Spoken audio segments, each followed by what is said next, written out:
You can keep yourself on camera, off camera, whatever you're comfortable with. Please feel free to write questions or comments in the chat, and hopefully somebody will monitor, whether it's me who sees it or somebody who may or may not be Meredith. So welcome. I hope everybody has had a good couple of weeks since we last met. We have made it to week 2. I hope some of that, maybe people have started kind of rolling into the different labs, haven't had too many technical difficulties. For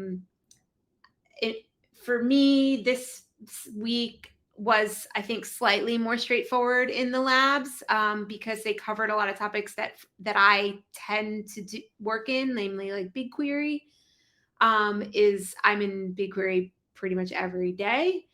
We can talk more about that and some use cases. And so for me, it was a little more straightforward, but I know that might not be the case for everybody. Just before we get started, how did people, if anybody wants to chime in, how they felt about the labs, either the ones from the first week or hopefully you're kind of on or have finished the ones from this week. Have there been any kind of just issues or things like that right out the gate that we want to discuss? We'll have time also to have more questions and conversation at the end. And the slides, I think, will go quicker than last time because there's a little less kind of housekeeping. But yeah, I figured it would be a good way to just start off, just in case somebody's like has a major issue or anything like that.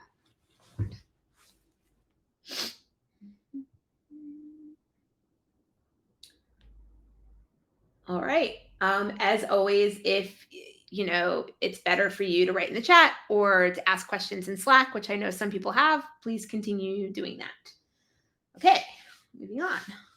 Hopefully everything works. Cool. We'll kind of point out where we are. I think we all know where we are, but I'll point that out. I have some announcements, a little bit from the exam guide, some sample questions, Q&A, and we'll get to next week. Rich, I think you're not the only one. So Elena, who I don't know if Elena is here. Elena is here. Also had some issues. Elena, you did hear back from Cloud Skills Boost support. Did you get that? Oh, she got her credits. So Rich, generally, if you have issues, thank you. Appreciate that. I'm glad you don't have issues. Yay. Okay. Yeah. Gerald. Okay. So I think I have the email at the end of the deck, but off the top of my head, I think it's support, gdg-support@google.com is the email. And I will say, Elena, I think emailed them, hadn't heard back, didn't get help in like a couple days. I messaged them directly and CC'd her and Carolina, who's kind of the head of GDG North America. And then I believe Elena got help much quicker after that. So if you ever have issues with credits and you go to support and you don't hear back really within 48 hours, let me know in Slack and I will kind of escalate that to the best of my ability. Generally speaking, I think the first line, if you're having issues, is to ensure that whatever email you RSVP with to the GDG event is the same email your registered account is in Cloud Skills Boost. Just make sure that all matches. It's probably the first thing I would check. But other than that, gdg-support@google.com. And then find me if you don't hear back within a reasonable amount of time. Cool. Alrighty. I know that kind of Elena did as a backup, like you can sign up for a new account and get for 30 days, 30 days free. But then that gets a little complicated because you want your badges in your account to all line up so that we can see all that. So yeah, just email them. Okay. So here we are, week 2. This is all, it was a lot of BigQuery. I think there was some Spanner in there. I kind of have done some of the labs across the board, so sometimes I have forget like exactly where, but it was a lot of optimization, the SQL within BigQuery, how to optimize that, the batch pipelines. This generally is what I know for me, I do a lot of in my day to day is batch pipelines, specifically using Airflow in our own server, as well as now Composer, which is the Google hosted Google GCP Airflow, basically. So that's more like what I do and have more experience on. Some of the streaming stuff is really more of the things that are new to me, or not new, but I just have less comfort doing. We have some things that are streaming using PubSub, going into things like Spanner and Cloud Bigtable, that are more like our clickstream data in our applications. So um, for those who don't know or in here, I work for MailChimp. It's if you don't know, it's basically a marketing, email marketing. It's expanded to a lot more now, but started as an email marketing platform for small and medium-sized businesses. So there's this platform, our front end product, and so the things that are monitoring like how people are onboarding onto the product and where they're clicking in the product, and what that does it lead to them buying like a certain package or things like that. Like that sort of clickstream data is what we are now converting into like more streaming data and getting more like real-time insights on. So that's just like one particular use case, right? So yeah. And again, I hopefully at the end we'll have more time to talk a little bit more about use cases. I'm particularly interested in if anybody here like learned something here, or recognizes something from our journey that they use, and they have some like tips and tricks or things that they've encountered in like real life. So that's where we're at. Announcements. Okay. First, vouchers. All right. This was a big question. I can answer this slightly more better now. So GDG themselves has already sent me 10 vouchers, just because I asked. And then we also got a certain amount of monetary funding from Google, which I can use to purchase more vouchers.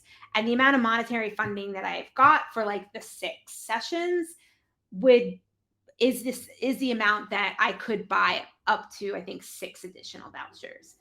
At this point in time, just based on like what I'm seeing people already completing or whatever, I feel like this hopefully will cover us. I'm not including myself in this count because I have my own way to get a paid voucher. So I'm not using any GDG resources, these resources for myself. So outside of me, I feel like we will have at least 16 vouchers for people who complete what we've stated are their requirements. Those are completing all the badges and attending half of these sessions. We felt that was in line with other study groups that have done this, as well as it just seems like the most fair way to at least offer that. Like, this is it's a group journey, but it's a self-led journey. And we just want to make sure that, people are putting in the time and effort. The point to me of this study group is to motivate people to like get there. It gives you just like the time and space to set aside so that you keep up with the coursework. I know that's what it was for me. And so, yeah, that's kind of how we decided on that. Again, if more than 16 people make those requirements at the end, I will probably just say so to Google, to Carolina, who is the head of the GDG person, and ask if we can have more, or I will go to other resources to figure out how we can get more vouchers. I'm hoping that settles it. Of course, if suddenly we have twice the amount of people that get there, we'll have to figure that out when we get there. So, still a bit of a wishy-washy answer, but hopefully a little closer to what people were wanting to hear. Anyway, on that note, please, if you haven't already, fill out the badge tracking form. I've linked it in the slides, which I'll share after.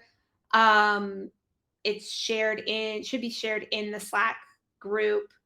I don't think I've linked it in the events, but I will make sure to share it's in the slides, as you can see here, and I will also share it again in the Slack group. So if you haven't already done that, it's your public facing cloud skills boost profile. So it's not your secure data is not there. It's literally just like your name, and you can see the badges that you've earned on Cloud Skills Boost. And we have an application that it's very nice and visual, and it basically shows you like what badges you've gained and along like the journey according to like the pathway we're taking. And it's just a clean and fair way, an easy way for us to account for that part of the voucher like requirement. And it's also kind of fun. Actually, let me see if I can. I can probably stop sharing and then share the badge thing because I think it's kind of cool. Hopefully this doesn't mess everything up. Yeah, let's see.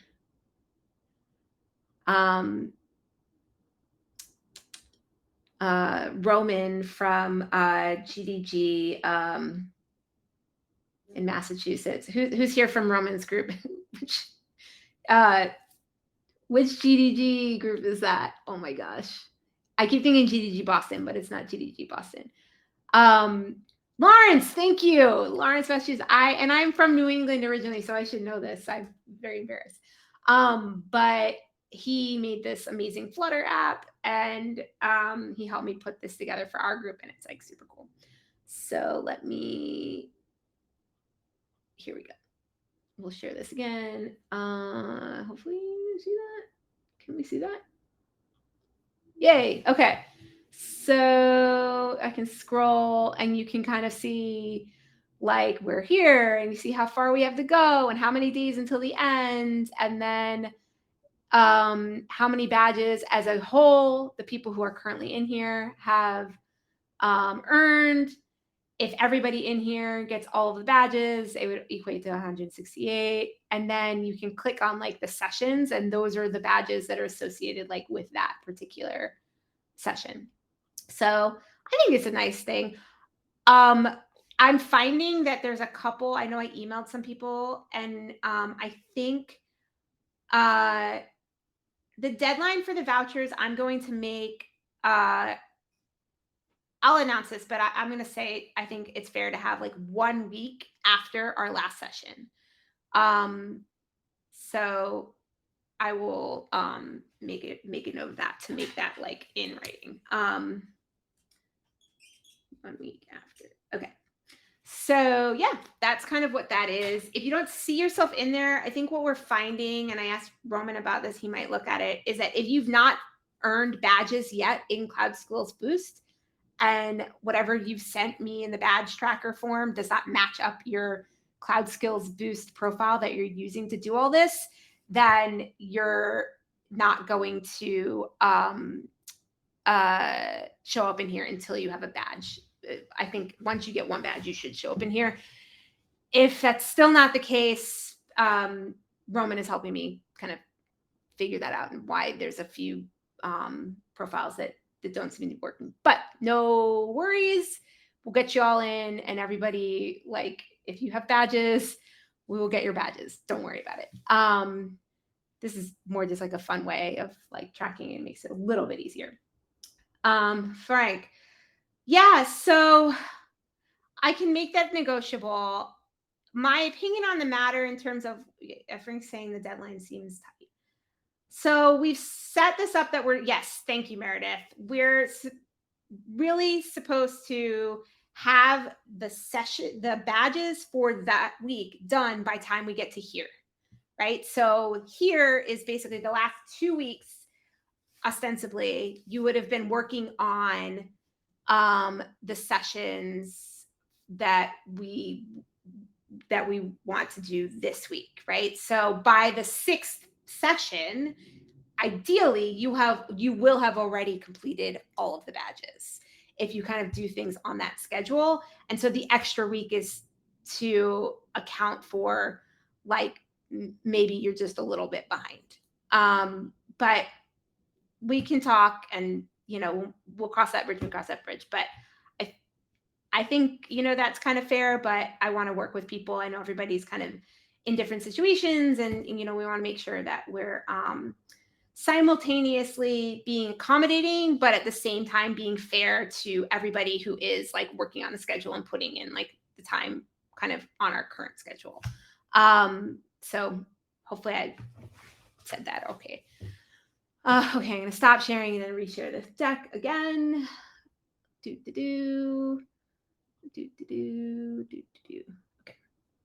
cool. All right. And then we will have a presenter at our next session. I feel like this is really exciting. It's particularly exciting for me, who doesn't necessarily want to be the only person talking in every session, because I'm learning too.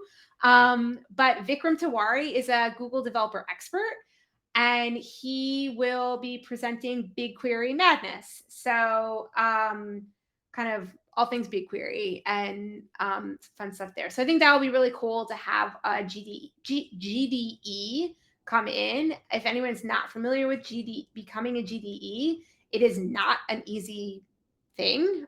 So people who have earned that have very much so earned that, and are really very knowledgeable in the field. So I think that will be a great resource to have. So please come for that. And he will, I'll have him speak at the beginning, and we'll still hopefully at the end leave room for questions about the labs and things like that. And then the final announcement that I didn't put on here, but I alluded to it at the beginning, was that if you are in the Atlanta metro area, again, on that whole like Meredith implying like not wanting to volunteer for everything.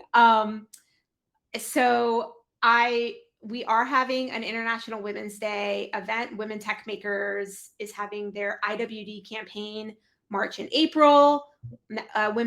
International Women's Day was just last week, March 8th. And so there are GDG groups and women tech maker groups all over the world that are having events. They've had events from last week all the way through the end of April.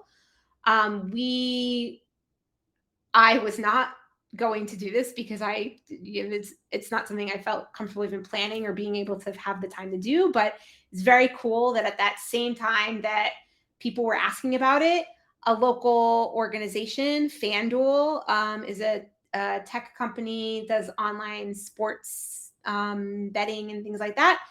They're actually in the office directly below MailChimp in the same building. And they were very much wanting to get involved and sponsor events. So they're hosting at their space. If you're in Atlanta, you'll know Ponce City Market. That's where it is. It's an evening event on Wednesday, April 12th. The event is posted on our GDG event page, chapter page. You should see it there.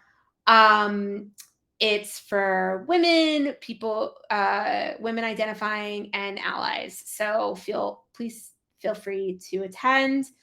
Just please RSVP if you can. It is in person. We are working on seeing if we can have it telecast or recorded or something like that. But yeah, it really is meant to be an in-person networking, meet and greet, Q&A event, and they'll have some light food and beverages. So those are the announcements. We can chat more about that in Slack if you have questions. If you're local to Atlanta and you want to help with said event and spread the word, also message me, because that will be very, very helpful. Cool. Thank you. Great. So moving on, let's get into the exam guide. So this week, this is an overview of what we all should know. We looked into kind of this different systems, storage systems, data pipelines, batch data pipelines, and data warehousing. Again, particularly focused on BigQuery. The last kind of challenge lab was really very BigQuery focused. Again, for me, that is kind of my jam. That's what I do all the time. And so yeah, it was great.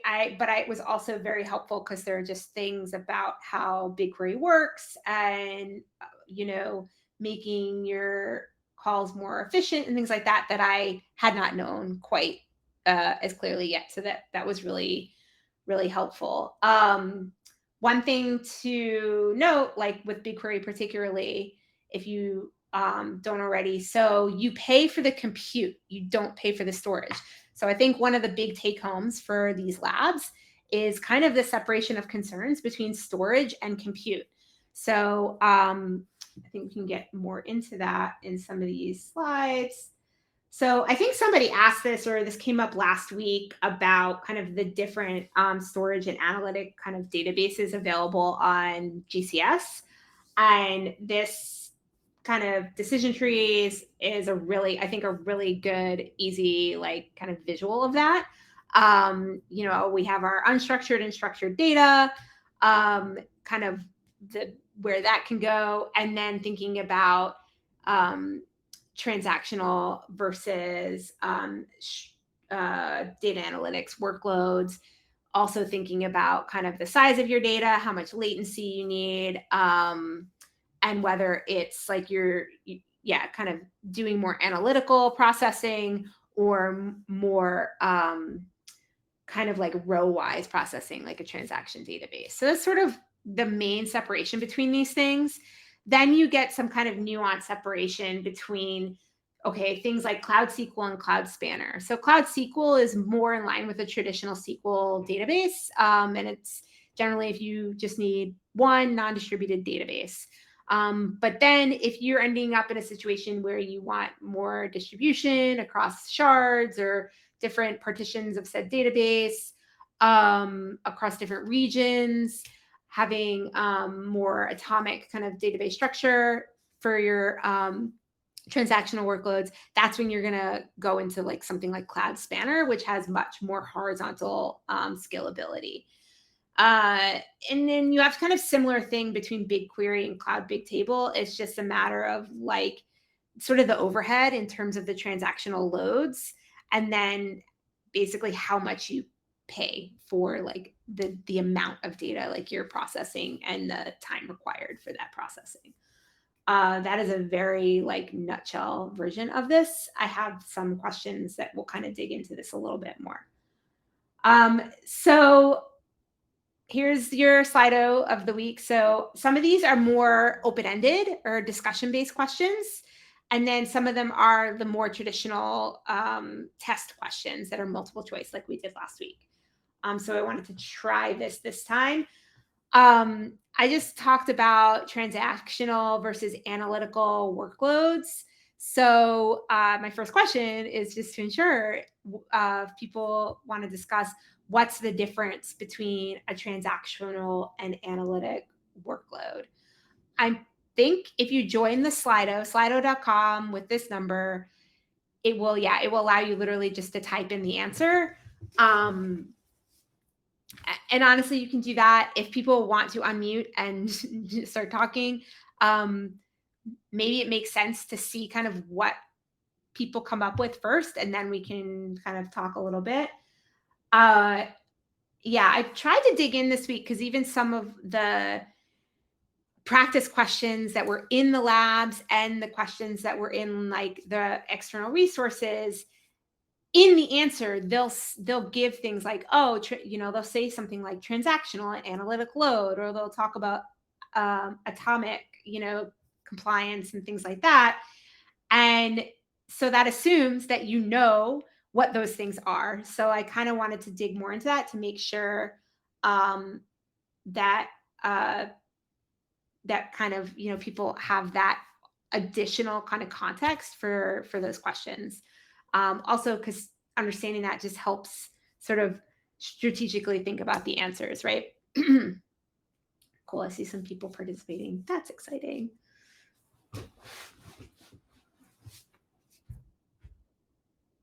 Transactional data is raw data, whereas analytic workload is processed. Okay.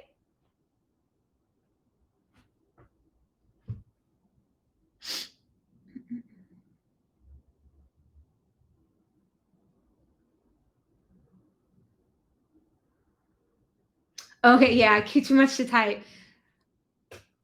I see there's 3 more people typing. I'm gonna let them type, and then I will kind of come in. Different database design, because different user has different pattern. Transaction, ACID, delete, update, analytics, aggregate, large data. See one more person typing, and then we'll kind of discuss more. Is it analytics often require selecting columns? Yeah, actually, that's a really good way to look at it, and that's a good way to remember. It's certainly one of the main differences. So, essentially, transactional database are optimized to specifically for reading and writing. And so, yeah, thinking about it as reading and writing rows or records is, yeah, and transactional is not raw. It it's highly it's structured, yeah, for sure. Um, yeah, so it's more, yeah, it's the row based kind of structure versus a column based structure. But I think thinking of it as transactions. So when I mentioned before, data like clickstream data where people are clicking in a site, that's more like transactions, lots and lots and lots of rows of data. Whereas an analytic workload, yeah, it's typically data that you're doing more processing on, aggregations, filtering, and tends to be column based in nature. So that's a good way if you see questions on the exam, which are sort of asking about use cases and what tools you should be using, and it's like the difference is, oh, should you use BigQuery or should you use Cloud SQL or Cloud Spanner? Looking for keywords like this that kind of indicate whether you're kind of needing transaction somewhere to process transactional data, versus kind of do analytic processing like aggregations, right? Means, some more advanced mathematical functions, things like that. That probably will help you kind of differentiate, where things should go. So I think understanding that is and those keywords is helpful for multiple questions that kind of come in this space. Right. Great. So we will continue. Hopefully that's enough. If people have more questions, chime in. I see people typing. Cool. So storage. I started getting on this when I talked about that, there's sort of a separation in Google typically on storage versus compute, that makes it really powerful, makes really many cloud products powerful, is that you pay for storage in certain places, and then your compute or your analytics is kind of a separate scenario. You pay for that separately. So what's nice about that is like Google Cloud Storage can store any type of structured, unstructured. It's kind of it really recognizes data as like byte-wise data at a certain point, and you pay for how much you're storing. And you can compress and kind of do things to make that load and that cost less. But then anytime you go to process data, transact data, use things like BigQuery or SQL, you pay for the processing, right? You pay for how much compute power you need to actually make those queries. So it separates out, like you effectively don't end up having to like pay twice, right? And then with the compute, separating that out means you spin up what you need when you need it, and then it goes away, right? So you don't have to have VMs, virtual machines, like sitting open and pay for those all the time. And it's this is really one of the main, if not the main advantage of the kind of cloud systems, is that versus, your on-prem solutions, is that the scalability of the product is kind of, a lot of it can happen behind the scenes, and so you're not having to worry about maintaining the amount of machines, and you have to pay for all this physical hardware that you may or may not need at any given time and stuff like that. So the scalability and the separation of kind of what you're paying for and why and when, I think is like really one of the main like power aspects of using something like this. So yeah, cloud storage. So now moving into BigQuery. So BigQuery is that analytic workload for structured data warehouse, database within cloud storage. What I don't know, like, so, and I'm gonna kind of forget like exactly what I remember from in our labs versus literally what I did today at work. But one of the, I think, cool things that there's a lot of cool things about BigQuery.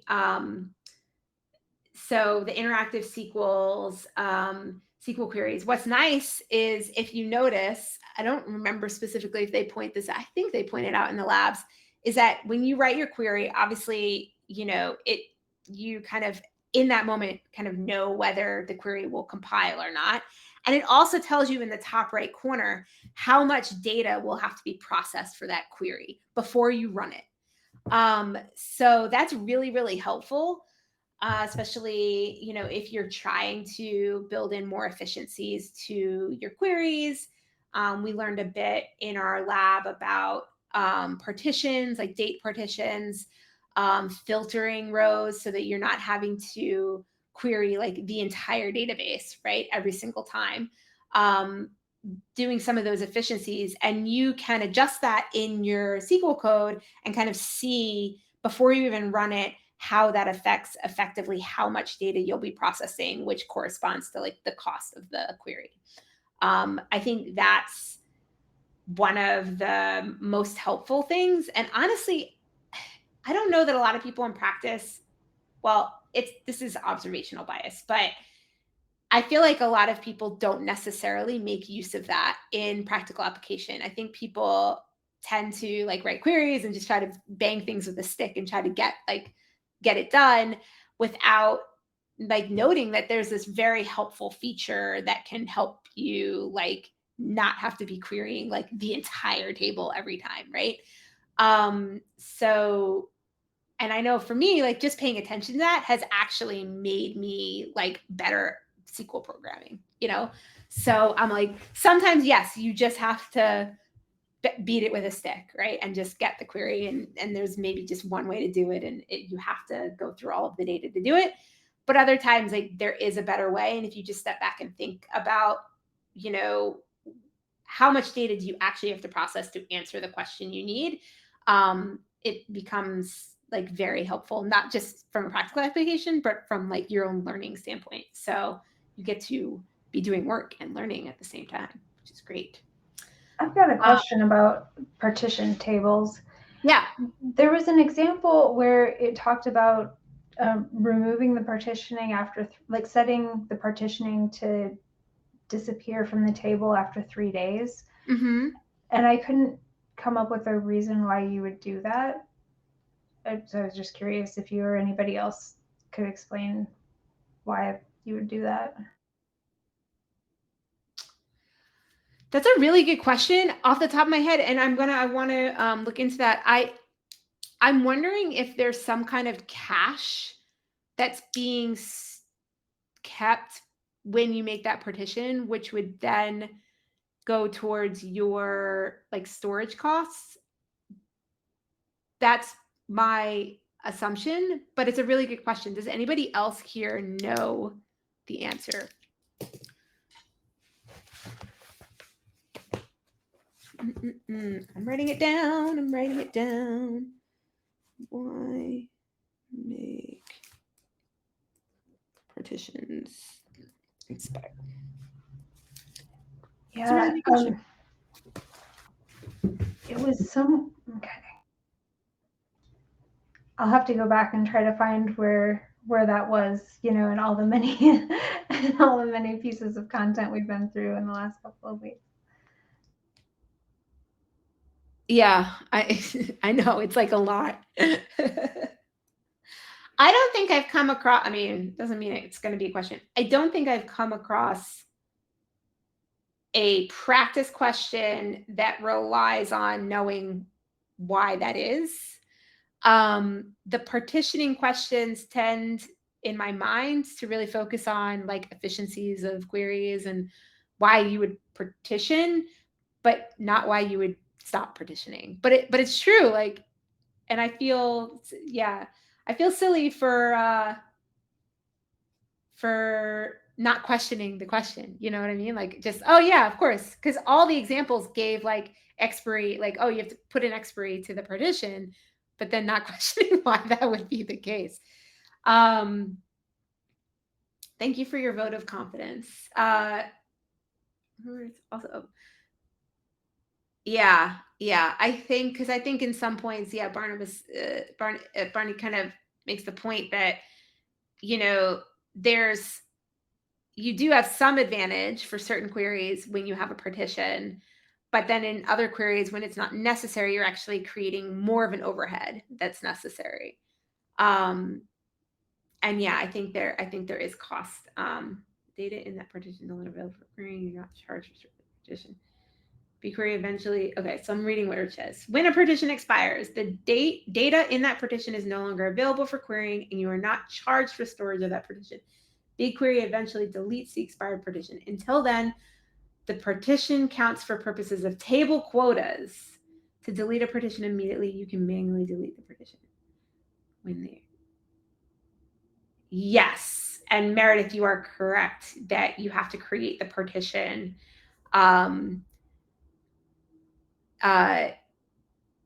You, just like in BigQuery, you can append data, but you can't change data.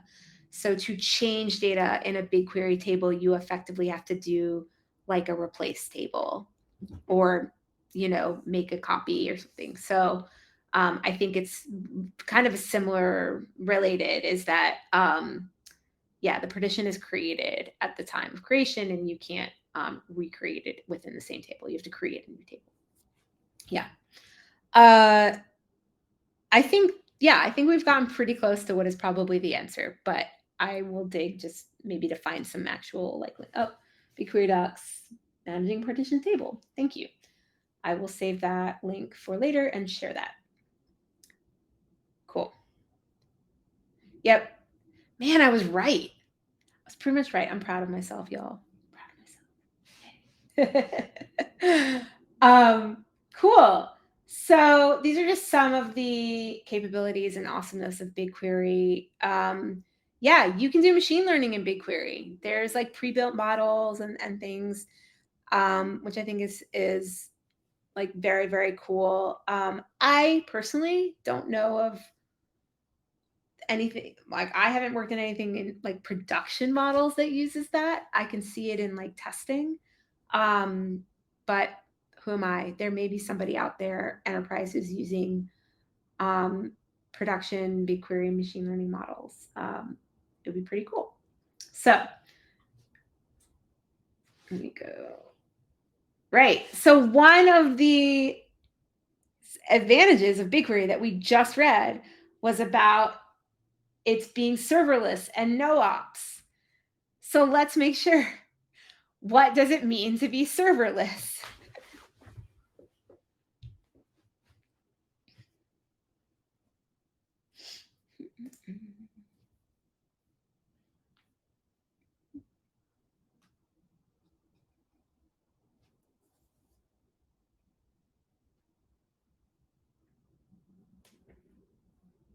And yeah, if it's too much typing, don't worry about it. You can go on mute, you can talk, it's totally fine.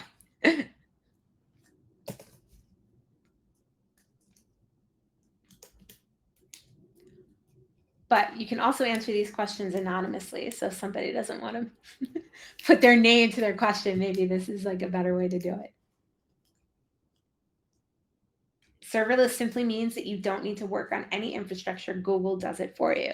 Yep, that's certainly one way. No configuration for the computing resources. Yep.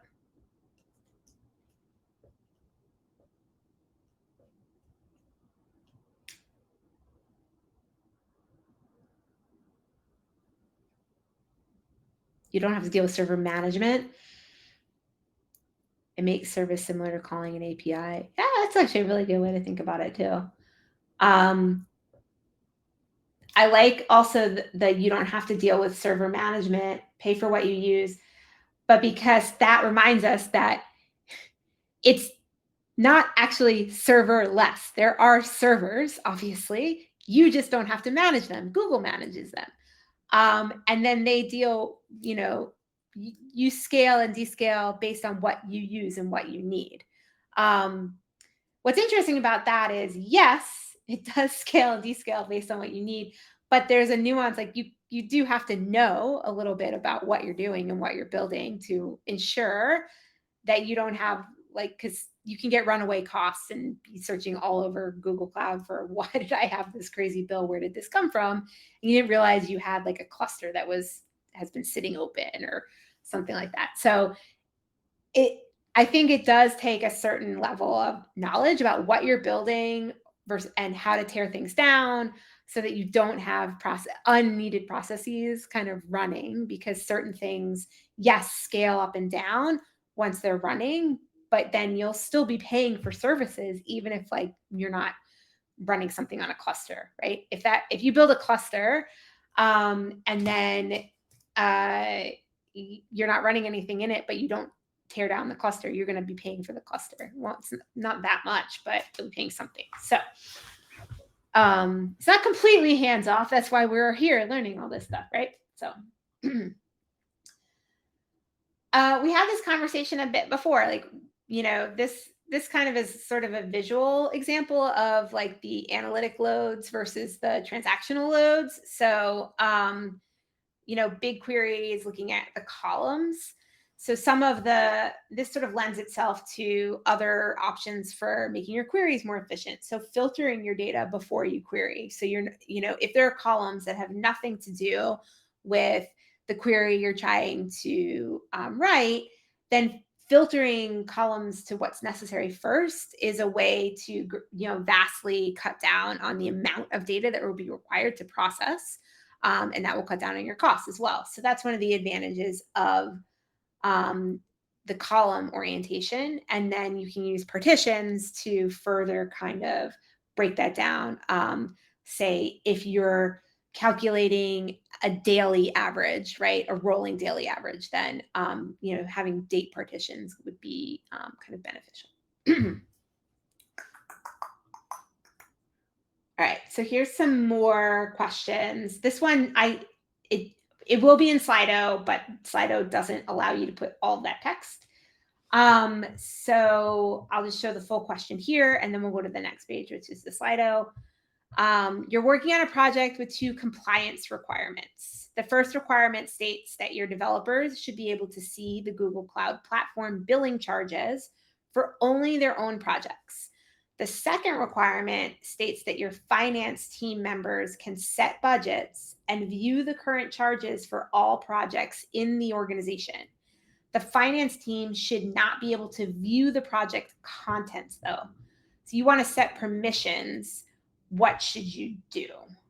And the next slide, we'll go to the actual Slido. Cool.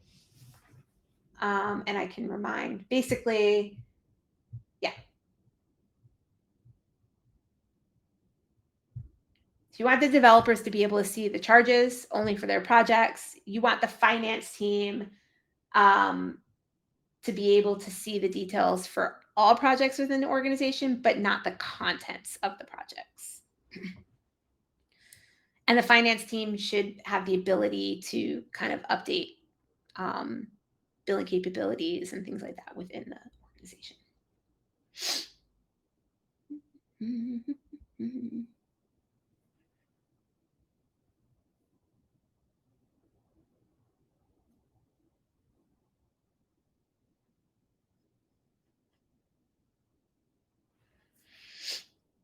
Make sure.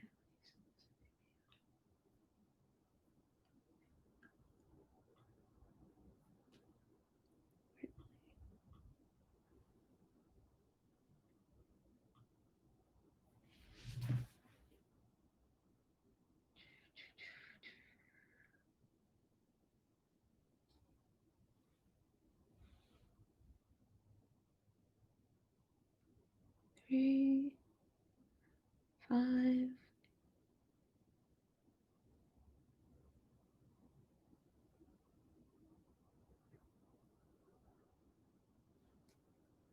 6.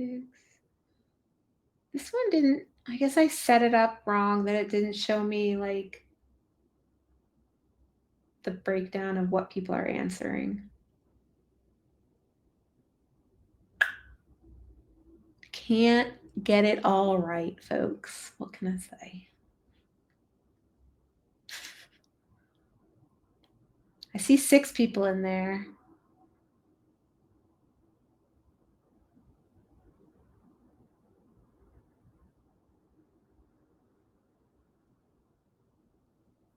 Okay.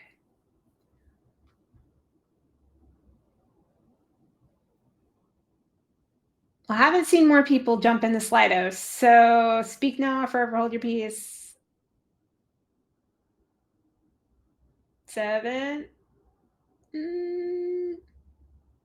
I should do like a Jeopardy timer on these. How long should I let people wait? 8. I appreciate that you read it aloud because This is the only one where it gets cut off. So yeah. Yeah. The other one, the next ones are shorter. There's just a few. So all right. Y'all can catch up on the next ones. I don't know. I think everybody wants to move along. Oh, cool. Now I can see everybody. All right. Add the finance team members to the billing administrator role for each of the billing accounts that they manage. Add the developers to the viewer role for the project. So 75% of the people who responded got it correct. Woohoo! Yay. Add the let's see, nobody answered the last two. So some people answered. Add the finance team to the viewer role for the project. Add the developers to the security reviewer role. So I think the easiest way to kind of know off the bat that the second one is not correct is because, and this was hard because I read it out loud, but the second half of the question kind of got cut off if you were still reading. So the finance team should be able to, yes, go back to the question. See if I can do that. Okay. So the finance team members can set budgets and view the current charges. So they need more than a viewer permission. They need to be able to actually administer the budgets within the project. So like set, if you have in your billing dashboard, like budgets, or you don't want to go over a certain amount, like that they would be able to set those limits. So they would need actually the administrative role. In this case, the owner role will give them full access to be able to do that. So I hope that helps answer that question. So Jessica, yeah, I have a question. Yeah. I think I answered correctly. I think the answer was B, right? But I was asking myself, the developers need to view the billing charges for only their own projects. So could it be that they were like two different projects? The finance team working on their own projects and the developers are working on their own projects. So could it be that they should have specified, maybe add choice B, added the developers to the viewer role for their own project, probably added the term own. Maybe, let me see, states should be able to see for only their own projects. Because I think really because their finance team should view all of the projects, the charges only for all of the projects in the entire organization. So they need to have kind of like the organization like default owner role so that they can have that. So like you're saying, particularly for the developers side of things, if they just have viewers, let me see the role for each billing accounts that they need to manage role to the. So how I understand it is that answer B is saying that those developers will have the role of viewer for their projects. And so what are you then saying? I think for me, the statement add the developers to the viewer role for the project. I feel like they have the viewer role project for the entire project and not their own project. The viewer role for Or the is it a developers have the misunderstanding? viewer role? Oh, you saying like the viewer role for the whole, like you're saying another option Yeah. would be a viewer role for the whole organization, or the viewer role for the So project? I think the statement add the developers to the viewer role for the project. It's what is confusing me, because I feel like they have the viewer role for the entire project and not their own project. I guess, yeah, I guess I'm reading it that they're getting the viewer role for this particular project. Rich, I think that's what you're kind of confirming, is that you're setting the permission for that project that they would be on. So, and I think what it is implying is that that developer would have individual viewer role for the projects that they should be viewing on. Maybe that's like, rather than all projects. Yeah, I don't know. I think like add development finance to the viewer, add the financing. So I think for me, like, even if that's confusing, when you look at the other options still only give immersive finance the billing administrator role. Like options C and D still give the finance just the viewer role. They need more than a viewer role. B is correct, gives them the billing administrator role. And then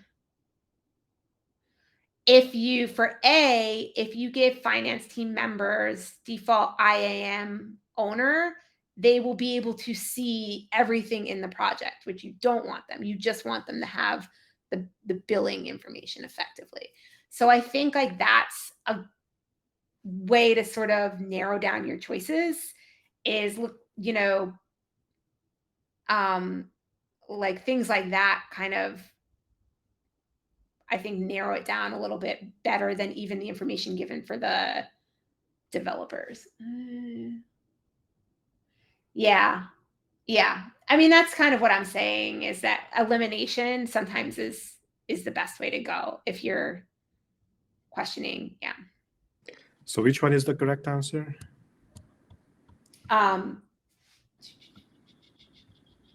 The correct answer is B. It just basically the Slido switched based on the amount of people answered that question. Oh, but yes, this was B.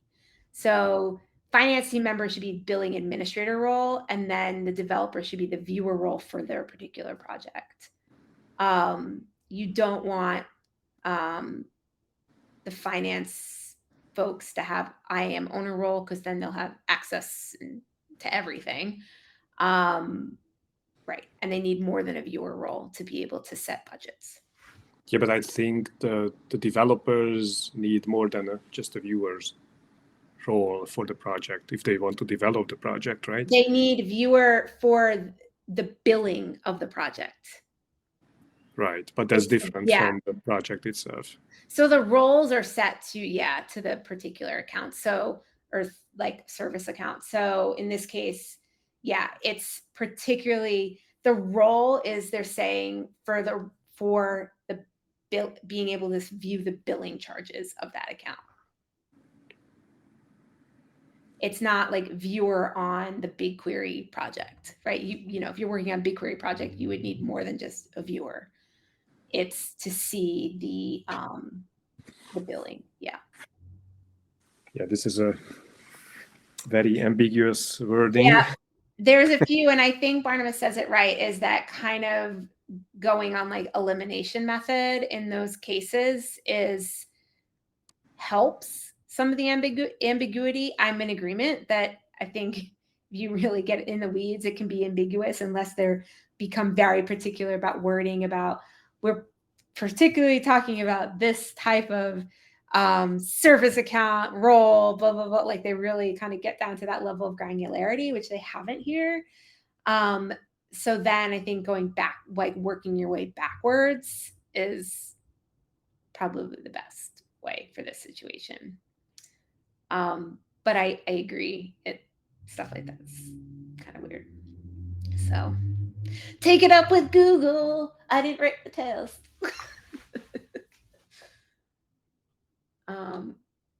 Cool. What does it mean to use a CMEK, customer managed encryption keys?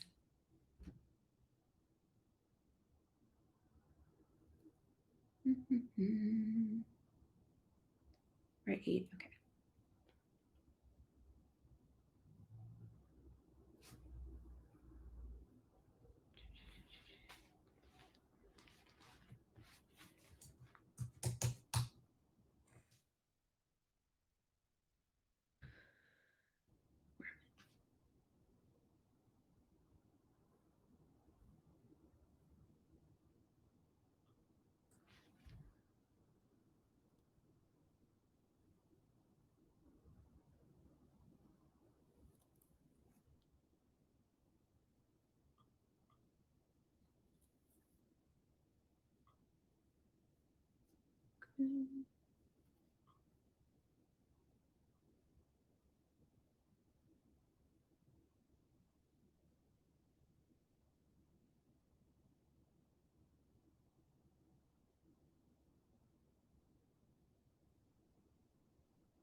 Yeah. Babak said, I feel like the wording used in the challenge course questions were more ambiguous than this. It's possible. Yeah, I'm gonna go back. I think that's course like I've recommended this. I'll probably go back and do it again, like as we make our way through, like when we have more knowledge, and see kind of how I feel about it. I feel like the more I do this and the more questions I see, Google makes questions just hard. Haha. If you've ever interviewed for Google, which I have, it's great. So yeah, I mean, it stresses me out. I'm not a great test taker. It's kind of the bane of my existence, but yeah, and it's weird because they really don't want you to like study specifically for the test. But I think what it comes down to, and we've sort of said this, yeah, you had an interview last year, July, is kind of the process of elimination and looking for some of those clues in the question, when some of them are ambiguous or contextually ambiguous, finding the like process of elimination. What can't be the answers because of things like, hey, the finance team would definitely need more than a viewer role, right? Like just thinking that, you would have, I think, been able to eliminate 2, if not 3 of those potential answers, right? So I myself am kind of learning that as well. And the more you go through these labs and kind of learn the nuances of the different products, I think it's easier to do that. So then it comes down to basically the elimination game. Like, okay, I know this product doesn't work that way, or this, wouldn't fit here. And yeah, working backwards. So even though they don't want you to like study, for how to take the test, you kind of are, but you're learning at the same time, like the actual concepts. I don't know. Okay, I feel like that's enough. Cool. Okay, you control the creation of and existence of the key encryption key in Cloud KMS, key management system. And yeah, so customer managed for the encryption key is you're managing the key, but in their product, right? So There's not really much else I think really to talk about. There is for Google Cloud Storage to use. I think like in this case, Google Cloud Storage is one part of Google that could be using a key. So if you think about it in terms of having this encryption key would apply to various parts of the product, various parts of Google Cloud, and not just cloud storage. That's probably one way to think about eliminating that answer. If it's a customer managed key, if you think about, the answer, the key encryption is automatically managed by Cloud KMS, that's kind of not customer managed then at that point.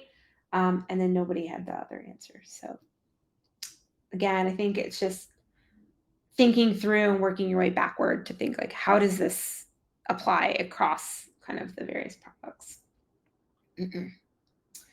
I think there's maybe like 2 more multiple choice. Your company has sensitive data sets that you need to monitor closely. You want to view actual query job information to see granular level data about which queries were executed and by whom. Which one will you use? So you want like granular details, not about the queries themselves, but who executed the queries, how they were executed, were they successful, things like that. Which product do you use?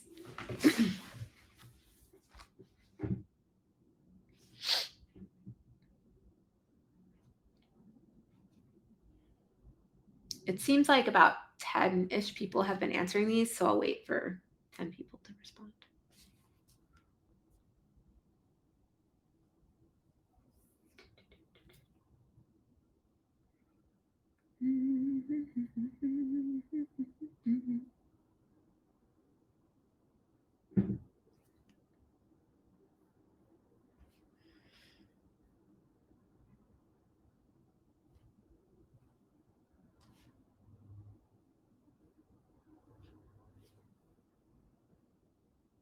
Maybe.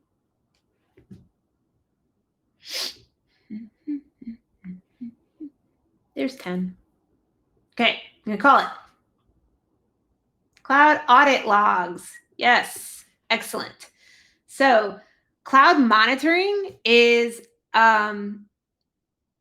what your stream lag. What was the answer to the previous question? The answer to the previous question was you control the creation and existence of the key encryption key in Cloud KMS. So you're using the Cloud KMS to manage the key that you create. You're welcome. Okay. So yeah, there we go. Okay, and we get here. Awesome. So cloud monitoring is more like dashboards, data, kind of seeing, monitoring data streams, things like that. Cloud trace is latency of applications within your Google Cloud, and nobody answered cloud debugger. So cloud audit logs, like just about the definition of cloud, of like if you go to the cloud audit logs user page, nearly like what their product is, like first paragraph is basically this question. So it's literally digging into like who actually ran the query, when the query ran, whether it was successful. I think like how long the query ran, where it ran, etc. Yeah. So again, this is more, in my mind, this is a less ambiguous question and is more just really becoming intimately familiar with the different products and what they're used for. So you get there. Okay, lots of letters. This one's more just fun, but it is an actual question. I did not make this up. The methods we use to load data. So EL, ETL, ELT, ET, great movie. So yeah, you have to read slowly and read carefully.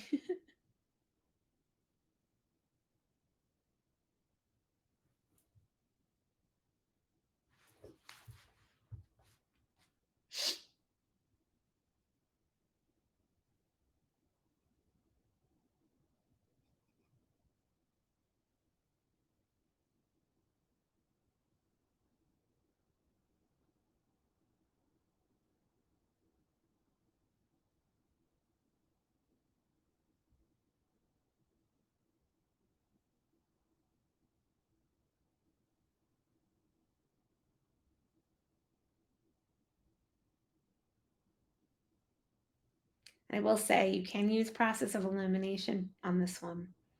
One of these things is not like the other.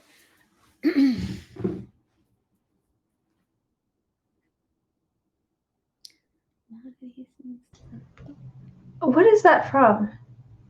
Probably Sesame Street. I don't have children. Yeah, that seems Sesame close. Street has Like, been around forever. So I imagine, yeah. I know somebody who's a puppeteer for Sesame Street. It makes me happy that I know that. I see like his Instagram pictures on Facebook of him with the characters and puppets that he's made and shows that he's been in. And I'm like, oh my God, it's amazing. You know where Sesame Street is. I know Muppets. I'm, 38 years old. And if I ran into like somebody, every once in a while, there's an event and like the actual, Elmo is out or something like that. I think if I saw like Big Bird, I think I'd be so excited. I feel like you just kind of like forget at a certain point. Like you see something like that, and you just forget like yourself. So if you're not in Atlanta, Atlanta has the Center for Puppetry Arts, and Jim Henson Foundation family made a huge donation to the center, and they have like the largest collection of Jim Henson Muppet, Sesame Street characters in the museum. It's actually a really, really cool place. So if you are in Atlanta, if you've not been, I highly recommend it. But I think people don't think of it as like you hear a Center for Puppetry Arts. It's a very cool place to visit, I think. So they have Fraggles there, which I grew up Fraggle Rock. So, all right, where's my 10th purse land?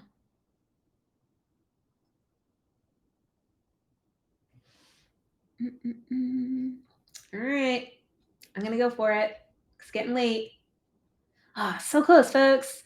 All right, some of you processed of eliminations this correctly. Anybody want to tell me what EL, ETL, and ELT are?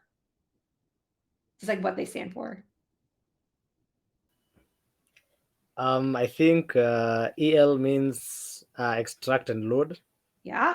ETL means extract, transform, and load. Yep. And ELT is extract, load, and transform. Yeah. So if you use process of elimination, you would see that the other three have at least one option that does not include load. And we're asking the methods we use to load data are. So if you use process of elimination, you would be able to eliminate the other three. Yeah. So extract and load, extract, transform, and load.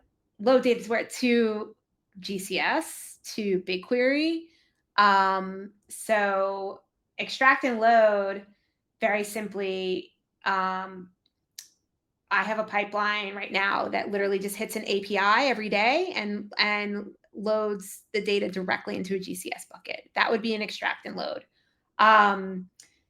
Then there's actually an additional step that you can add to transform the raw data into like an analytic database. So when it comes from the API, it's in like raw JSON structure.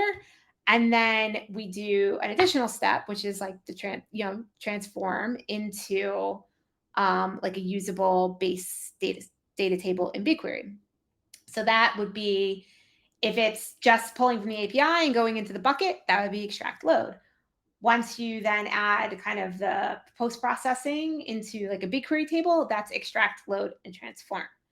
ELT, I think, is now more common, particularly in cloud systems.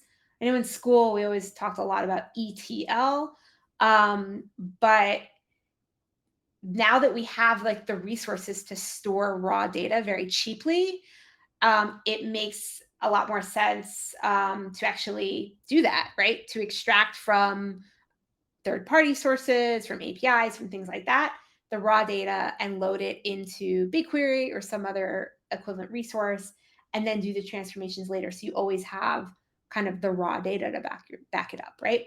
So ELT is kind of much more common now, I think, in enterprise systems where you have kind of the cloud overhead, basically.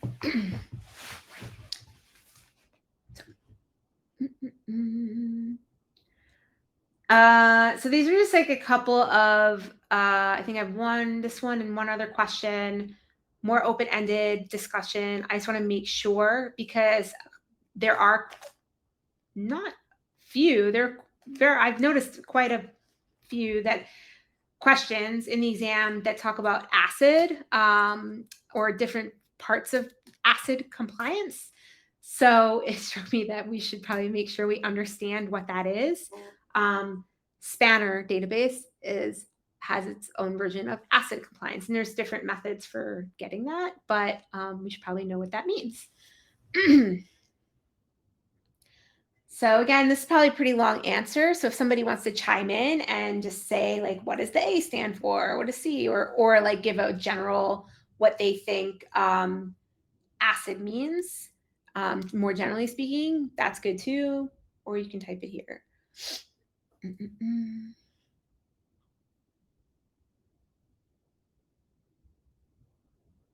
And yeah, I just checked. This is my last question, and then we can wrap up.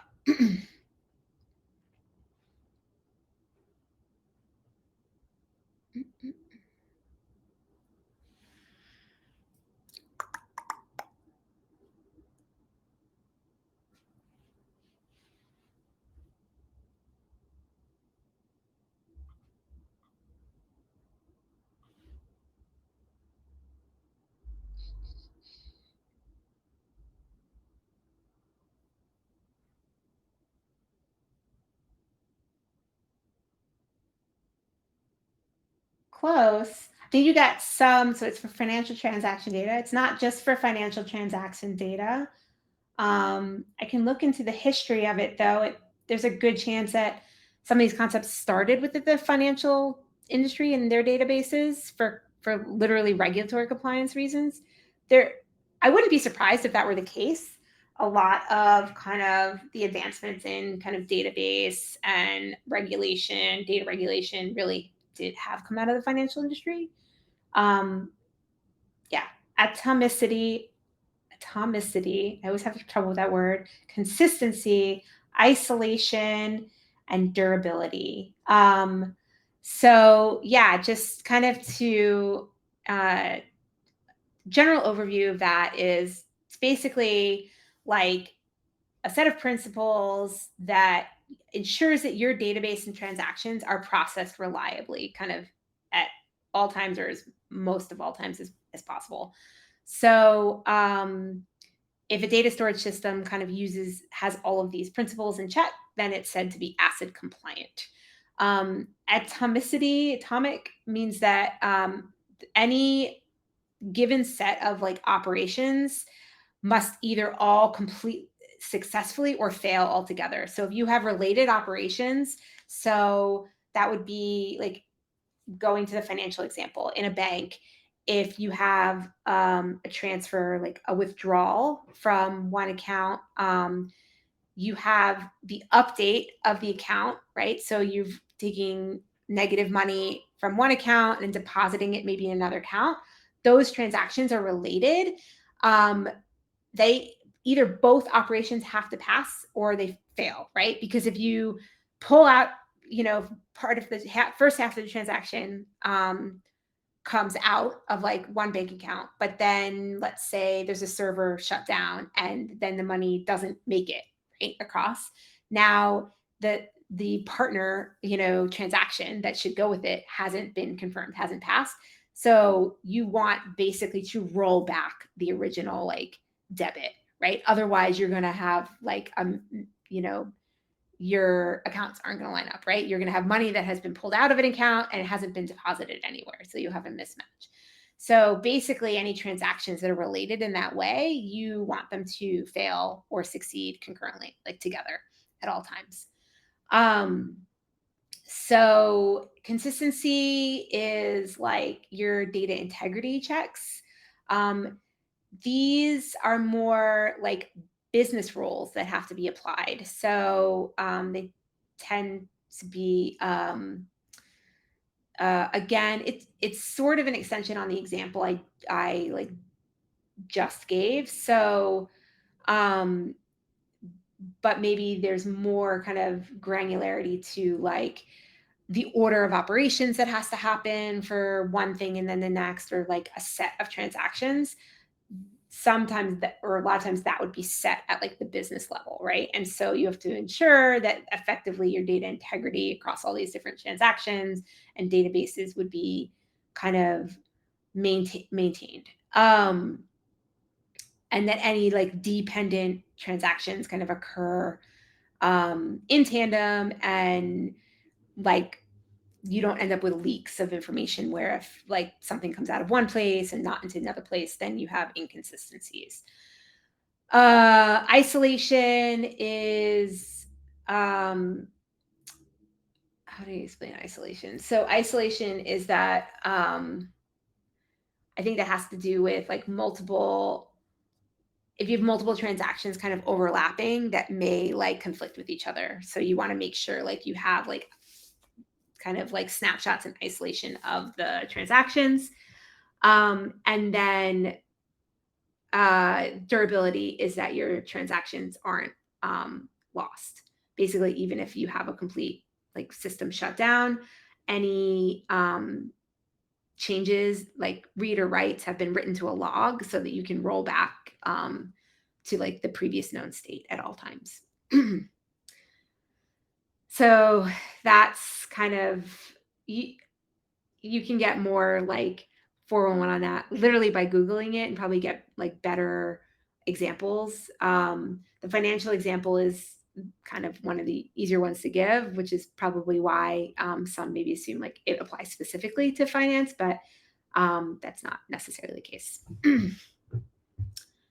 So now one of the caveats of ACID is that it causes latency, right? So if you're of a system where you have to balance kind of how like strictly ACID like compliant you want your system versus like how quickly you want to be able to access data and like the latency of your system.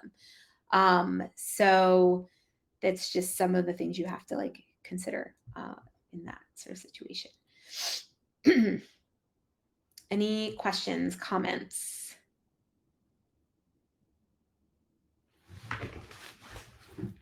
Cool. That I think was the last Slido. I know of Q&A. So yeah, this is time if anybody has any particular questions. I have like written down kind of looking into, I think we kind of answered it, but maybe confirming like why make partitions expire. I think Richard shared a link that I've saved that tab and I'll share that after we get off. And good idea. Jeffrey's so quiet. Yeah. I appreciate the being in 2 meetings at the same time thing. Yeah. It's been a day kind of like that as well. Yay, Monday. So yeah, why make partitions expire? Are there any other questions that people have been mulling over? It can be specific question that you just don't understand. It could be something related to the exam in general, the program in general, or what you thought of like the Oscars last night or something like that. Like it's totally fine. May I ask a question? Yeah. So I would like to know how many of you have solved the sample questions, because I haven't go there yet. Because when I click, I haven't finished the registration step, so I wasn't able to see the sample questions. Just curious, how many of you You mean guys? like from the Google site, like you can get I think there's like a Google, almost like a Google form that has sample questions. Oh, Is really? that what you're Okay. asking? No, it's like there's a registration web page, and there's a link which like it's like a simple test questions, but I wasn't able to see it because I didn't finish the registration step. I Is just it registration like that I posted, or is it on Cloud Skills Boost? a cloud, yeah, the cloud skill boost, yeah. So you had an issue with the registration, or you just haven't gotten there yet? I haven't registered yet. I will see this sample questions. There's a this page maybe. Okay. Yeah, I would share the link so that I know. I think I know what you're talking about. This, Let me see. if you, I can talk about Airflow, Elena, in just a second. Let me just confirm. Professional data engineer, register for the exam. I have not gone through this. No. oh, okay. No. There's a third step is sample questions. So is that like you get free? There's a free sample questions one. The third step is to review sample questions to familiar yourself with the format. So that criterion page that takes you to, that's the provider of the exam. So at that point, I don't know if like that's where you would actually eventually register for the voucher. I will say the questions that I'm talking about. So on the link that you just shared with me, that page, professional data engineer certification, on the right-hand side under quick links, one of those links says review sample questions. Yes. If you click on that, it actually takes you, it's free. It takes you, it's a Google form, and it has like 20 or 21 sample questions that you can go through here. So that's one way to get sample questions. And then there's like the textbook that I think I've linked in some of the event pages that has sample questions in it as well. Yeah. And I would just always, if you're Googling or looking for sample questions, ensure that you're finding links that are pretty recent, because the exam gets updated not infrequently. I've noticed some of the labs actually themselves have been updated recently. So some of the stuff I had already taken, there are updates available. So yeah, just make sure like whatever like resources you're using or sample questions that you look for, if it's not coming like directly from that link you just sent, that it's a relatively recent link, because these resources change pretty frequently. Okay, thank you. Another question is on the Google Cloud Skill Boosted, on the learning part, there's a learning path for data engineer, and when I go there, there's like 13 different courses, right? Those 13 courses mostly cover all the topics for the certification. So those 13 courses are associated with the 13 badges that we talked about, that when you finish each of those courses, you get a badge. And those 13 badges are what we're looking for you to complete. And that is everything that's covered. And some of it's even a little bit extra, but that's everything that's covered on the professional data engineer exam. Thank you. You're welcome. I see Airflow questions. Yay, Airflow. So I basically, I do Airflow at Mailchimp. And so you'll hear me say Composer. Composer is Airflow in Google Cloud. Basically, it's a Google Cloud has a wrapper, and it's just a UI that is a nice wrapper around Google Cloud. It's not you using them together. One is the same. It's so basically Airflow is interesting. So Airflow until recently, to set up locally and run it on your own, it's not easy. Like I had to set up an Airflow server for a consultancy gig that I did for a small company, and it's like very non-trivial to set up like the server from the ground up. Now Airflow 1.0, like US used to have to do that. Now Airflow kind of has their own sort of like cloud version of Airflow that you can pay for, and it's like I think it's a subscription software. But then Google has integrated Airflow into Google Cloud, and it's just called Composer, but it is Airflow. I don't know if that really answers your question. So I will tell you, here's an advantage. So we have certain amounts of our processes that are on colo, so co-located, so our own servers. And we're running Airflow on like those local, it's basically on-prem servers that when you run the process, it's what happens is it's spinning up a Kubernetes pod. I won't go into details of Kubernetes. Kubernetes is orchestration.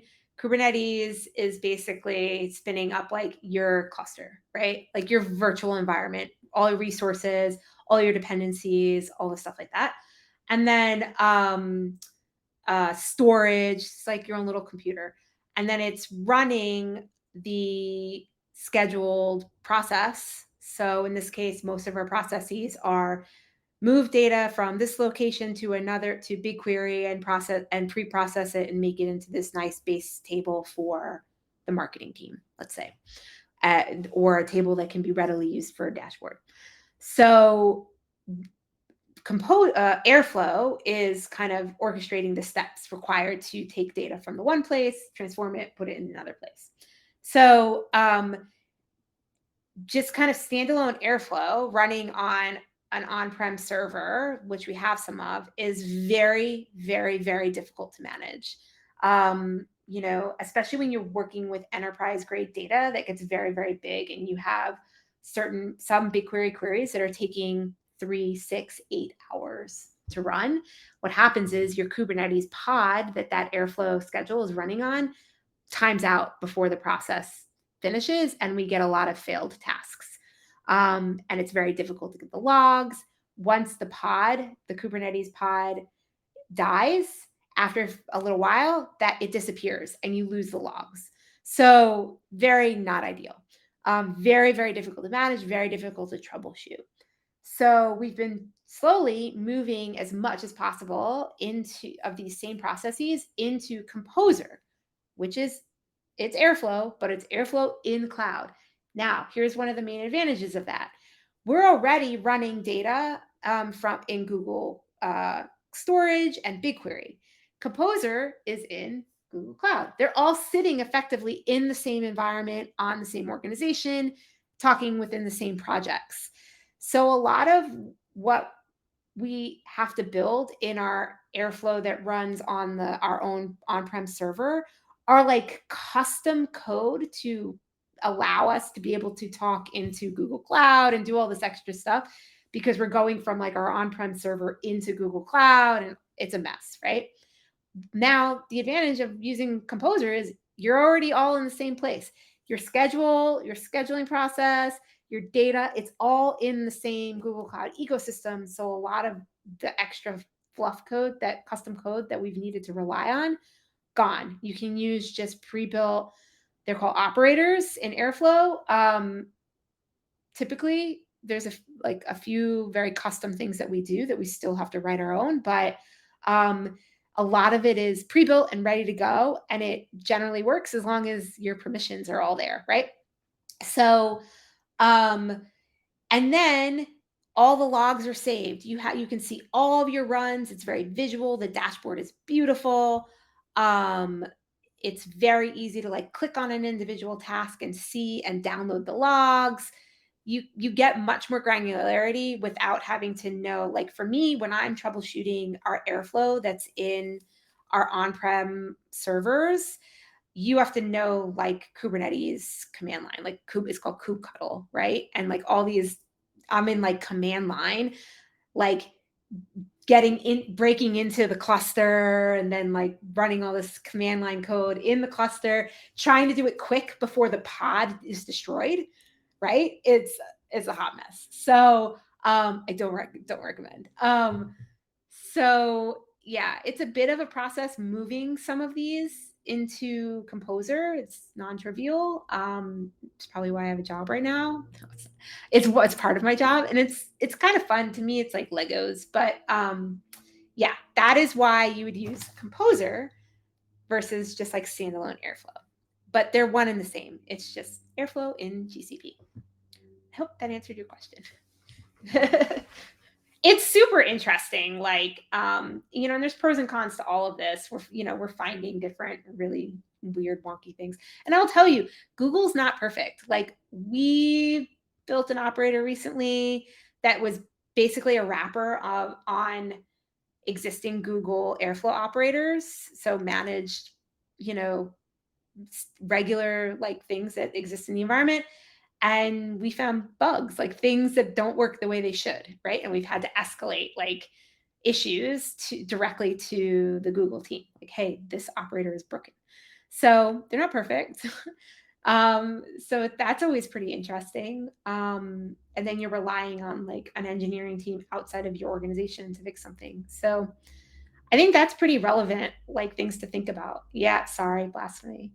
We're all engineers and we all make mistakes, right? But I think one thing to think about, it's the advantage of all these softwares, and it's not open source, but like a lot of the packages, like the Python packages we use, they're open source, and you're relying on those things to behave in a certain way. And sometimes if there's a bug or it's not behaving the way you expect it to, you then are relying on waiting on like another engineering team outside of your control to fix it or to figure out a workaround.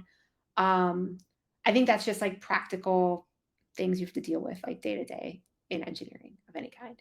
No bugs, just features. Yeah.